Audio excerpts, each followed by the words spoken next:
Walaupun benar-benar Anung ada di dunia ini, aku pengen ngirim Al-Fatihah buat Anung. Sedih banget, beneran, nggak bohong.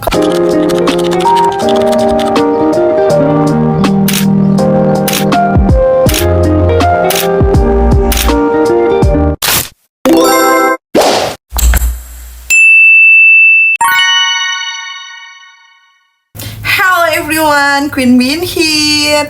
Kali ini aku mau review buku yang lagi terkenal banget, yang lagi diperbincangkan banyak book lovers. Buku apa itu?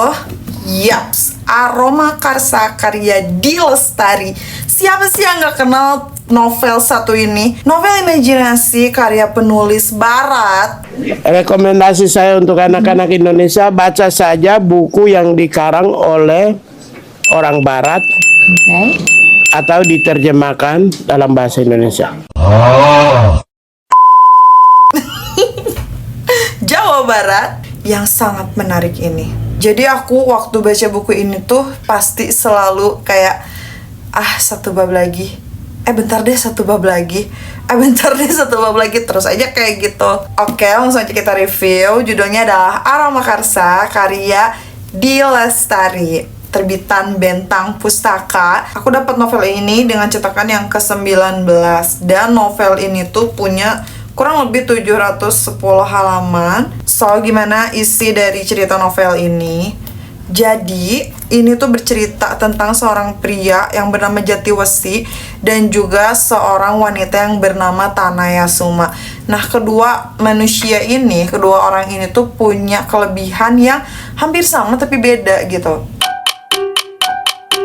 Kelebihannya ini adalah Tanayasuma dan Jatiwesi ini punya kelebihan di indera penciuman yang sangat tajam. Penciuman mereka berdua ini bisa mencium hal-hal yang sangat detail, seperti misalnya dia ada di suatu daerah gitu. Nah, di daerah itu tuh ada bau apa aja dia bisa tahu. Misalnya aku ini baru beres mandi, si Jatiwesi ini bisa tahu kandungan apa aja yang ada di sabun aku, kandungan apa aja yang ada di shampoo aku, bahkan sampai lotion aku. Nah, kalau Tanayasuma ini karena dia lahir dengan berkecukupan, dirawat oleh orang yang berkecukupan juga. Jadi Tanayasuma ini dia memberikan pemberontakan atas kelebihan dia. Dalam arti dia selalu muntah, mual setiap dia mencium hal-hal yang menurut dia aneh. Jadi dia tuh lebih kesukanya tuh ke wanginya aja. Nah, Tanayasuma ini ditangani oleh dokter yang dihadirkan oleh ibunya, yaitu Raras Prayagung. Sementara si Jatiwesi ini hidup di Bantar Gebang. Tahu kan Bantar Gebang? Bantar Gebang itu adalah pembuangan terakhir dari sampah-sampah. Dan kebayang gak sih kalau di Bantar Gebang itu bau-bau sampahnya tuh luar biasa banget. Sementara Jati itu kayak yang namanya hidup dia gitu, hidup dia yang di bawah. Jadi ya udah digabres aja. Nah, itulah yang membawa Jatiwesi ke dalam petualangan Aroma Karsa.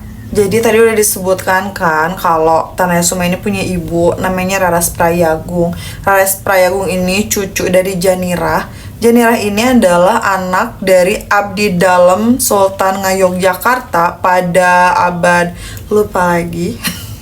Jadi Janirah ini tuh mencuri serpihan dari tanaman ajaib yang bernama Puspakarsa, dan juga dia mencuri lontar yang terdapat informasi tentang si Puspakarsa ini. Di situ disebutkan bahwa Puspakarsa ini bisa mengendalikan apapun yang ingin kita kendalikan. Tapi dibalik itu, D. Lestari ini luar biasa, keren banget. Dia mengkolaborasikan dengan cerita-cerita sejarah di masa lalu, namun dikemas kembali dengan ide-ide fiksi yang ada di imajinasi beliau. Keren banget sih ini. Pantes aja best seller banget guys. Bentar-bentar kita dibawa ke Gunung Lawu, Alas Kalingga. Terus kita juga dibawa berpetualang ke Desa Dwarapala yang ada di Alas Kalingga, Gunung Lawu. Terus kita bakal ketemu Banaspati, Pusmarakandi, dan luar biasa petualangan itu keren banget. Ini melibatkan banyak orang-orang penting seperti petinggi-petinggi dari Kemara yang didirikan oleh Janirah yang diwariskan ke Raras Prayagung, dan juga melibatkan arkeolog, mantan tentara berpangkat kapten apa mayor gitu, sorry aku lupa. Melibatkan seorang peneliti juga yang asalnya tuh si peneliti ini atau Palambang itu melanjutkan penelitian dari gurunya. Jadi sebelum ekspedisi Puspakarsa ke Gunung Lawu ini, sebelum dari tahun-tahun kebelakangnya tuh udah ada ekspedisi yang dipimpin oleh Raras Prayagung langsung. Nah dari situ ceritanya pokoknya keren banget, kalian harus baca. Kalau misalnya aku ceritain semua nanti jadi spoiler. Bukan spoiler sih, nanti malah jadi kebaca semua. Kalian wajib banget baca buku ini karena luar biasa. Dan fun fact-nya adalah aku menangis ketika membaca bagian akhir dari Aroma Karsa ini karena ceritanya plot twist banget. Aduh ya ampun, kalaupun benar-benar Anung ada di dunia ini, aku pengen ngirim Al-Fatihah buat Anung. Sedih banget, beneran nggak bohong, kalian harus membuktikannya sendiri. Oke guys, sampai situ saja review dari aku. See you on next video review selanjutnya. Thank you.